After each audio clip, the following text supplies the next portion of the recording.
L'actualité selon les GIRA. Conjoints ou partenaires de Pacs, les différences majeures. Aujourd'hui, de plus en plus de couples décident d'officialiser leur union à travers le pacte civil de solidarité, que ce soit pour des raisons fiscales ou patrimoniales. Simple à mettre en place, ce pacte est perçu comme une alternative au mariage, surtout pour les plus jeunes et les familles recomposées. Pour autant, peut-on considérer le PACS comme l'équivalent du mariage? Une nouvelle fois, la simplicité n'est pas notre ami en gestion de patrimoine. Découvrons point par point les différences majeures entre conjoints et partenaires de Pacs. Du point de vue fiscal, les différences entre conjoints et partenaires de Pacs. Ce n'est pas par hasard si nous commençons par évoquer ce sujet avec vous. Lorsque l'on interroge les personnes ayant choisi de recourir au pacte de solidarité civile, c'est la première raison qui ressort, surtout du côté des hommes. Mais sommes-nous logés à la même enseigne entre conjoints et partenaires de Pacs? Les similitudes entre ces deux régimes sur la fiscalité sont tellement fortes que le PACS peut aisément remplacer le mariage sur ce point. Une déclaration commune sur le revenu pour les deux statuts. Eh oui, les partenaires de PACS, tout comme les personnes mariées, sont soumis à la règle de la déclaration commune sur les revenus. On les considérera comme un seul et unique foyer fiscal. Les enfants à charge seront eux aussi tous rattachés à ce dernier. Il existe une exception si les conjoints ou les partenaires de Pacs ont fait le choix de la séparation de biens et ne partagent pas le même toit. Dans ce cadre, on considérera que chacun d'entre eux représente un foyer fiscal distinct. Seulement, dans ce cas, conjoints mariés et partenaires de Pacs devront faire une déclaration séparée. Et a fortiori pour l'IFI. Côté de l'imposition sur la fortune immobilière, toutes les personnes vivant sous le même toit font une déclaration commune, quel que soit le statut. Concubinage, mariage, pax, liens familiaux. Cela va plus loin que cela, puisque ces personnes deviennent solidaires sur ce point du fait de l'imposition commune. Et qu'en est-il à propos de la fiscalité sur les donations? De leur vivant, les conjoints ou partenaires de Pacs peuvent procéder à des donations entre eux. La taxation de ces donations sera la même que l'on soit marié ou pacsé.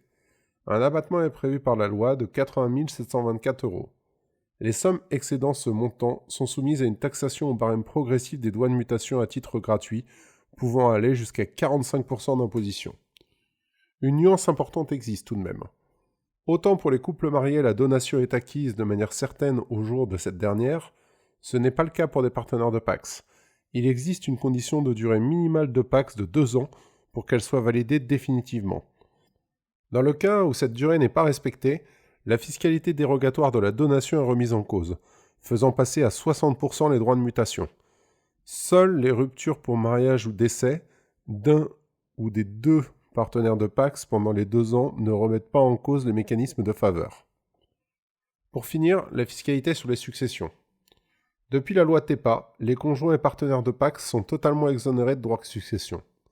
Cela permet de transmettre des biens et sommes d'argent sans déperdition fiscale.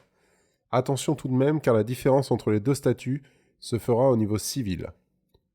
Pour résumer les choses sur la fiscalité. Si on s'arrête à l'aspect fiscal, les différences entre mariage et Pacs sont tellement minimes, en tout cas, pas de quoi justifier le fait de passer le cap du mariage, sauf pour des raisons spirituelles ou religieuses. D'un point de vue civil, les différences entre conjoints et partenaires de Pacs, cela se gâte.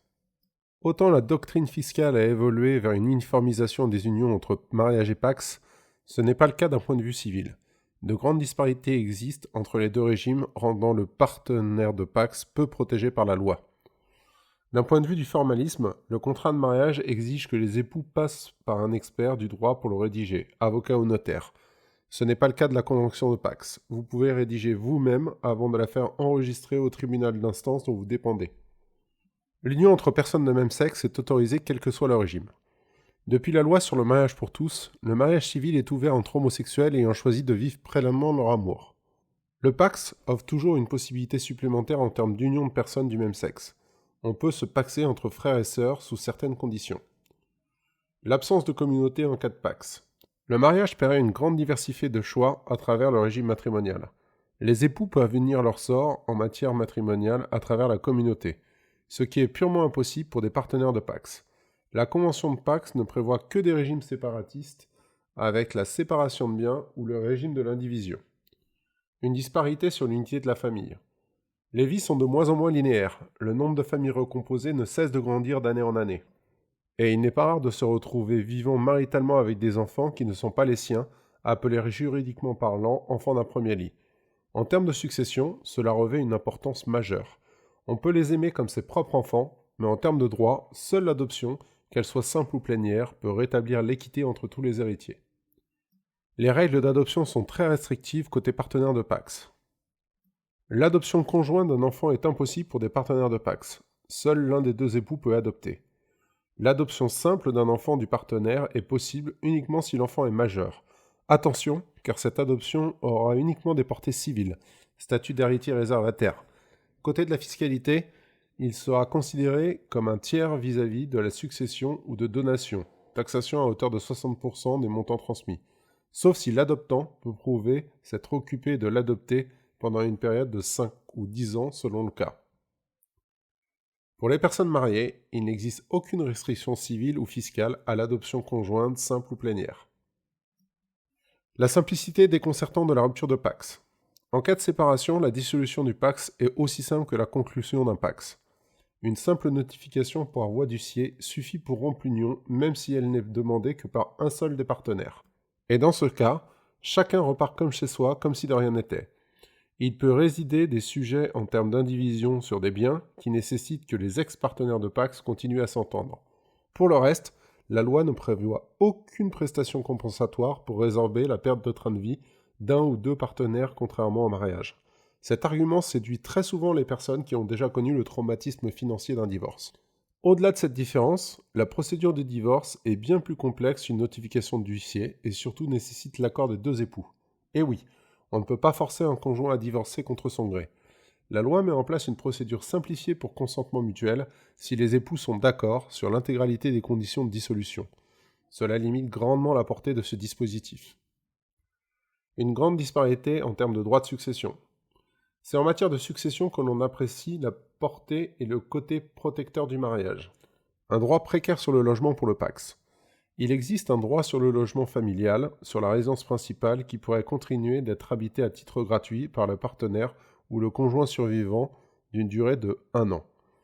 S'il n'était que locataire, ce serait la succession qui prendra en charge financièrement le loyer.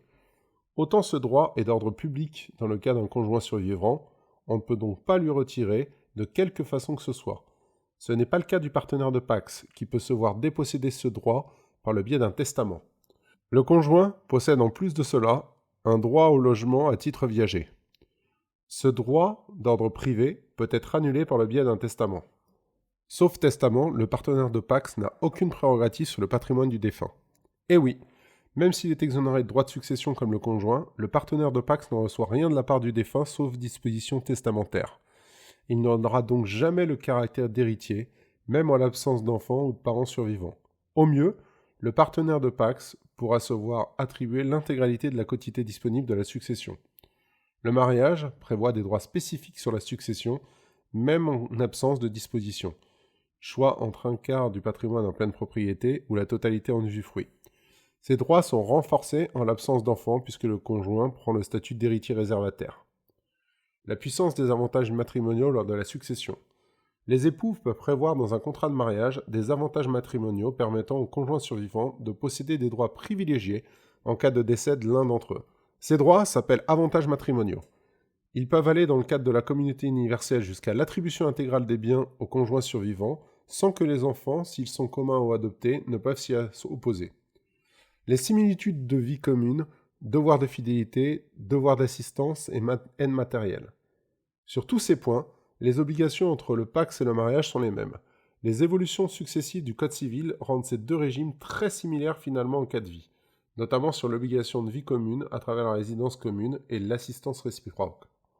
Les dettes contractées dans le but de subvenir aux besoins du foyer sont elles aussi réputées communes.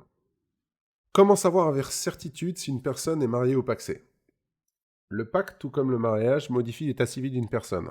À l'homologation du Pacs ou du mariage, une mention est ajoutée à l'extrait d'acte de naissance de manière définitive. En cas de rupture d'une des unions, vous en garderez trace tout au long de votre vie courante.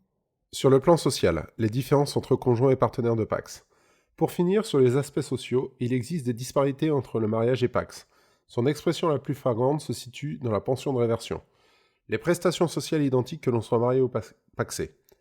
Quand on évoque le choix et le sujet de la couverture sociale comme la sécurité sociale, les allocations logement ou les allocations familiales, la loi ne prévoit aucun distinguo entre mariage et partenaire de PACS.